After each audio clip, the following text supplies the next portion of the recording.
ಹಾಗಾದ್ರೆ ಅಮೃತ ಅರ್ಜುನ್ ಇಬ್ರು ಒಟ್ಟಿಗೆ ಇಲ್ಲ ಅಂತ ಆಯ್ತು. ಹಾಗಾದ್ರೆ ಅರ್ಜುನ್ ಯಾಕೆ ನನ್ನ ವಶಕ್ಕೆ ಸಿಗ್ತಾ ಇಲ್ಲ? ಯಾಕೆ ಸತಾಯಿಸ್ತಾ ಇದ್ದಾನೆ?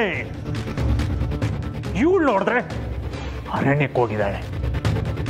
ಇಲ್ಲಿ ನಡೀತಾ ಇರೋದಕ್ಕೂ ಅವಳಲ್ಲಿ ಹೋಗಿರೋದಕ್ಕೂ ಏನಾದ್ರು ಸಂಬಂಧ ಇದೆಯಾ?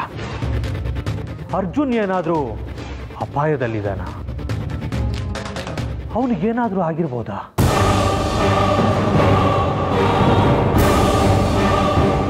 ಚಂಡ, ಮೊದಲು ಅರ್ಜುನ್ ಇರೋ ಜಾಗ ನನಗೆ ತೋರಿಸು. ಅವನು ಎಲ್ಲಿದ್ದಾನೆ, ಏನು ಮಾಡ್ತಾ ಇದ್ದಾನೆ ಅನ್ನೋದನ್ನ ಮೊದಲು ನಾನು ತಿಳ್ಕೋಬೇಕು. ಹೊರಡು.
ಗುರುಗಳೇ, ನಾವು ನೋಡ್ತಾ ಇರೋದಲ್ಲ ನಿಜನಾ?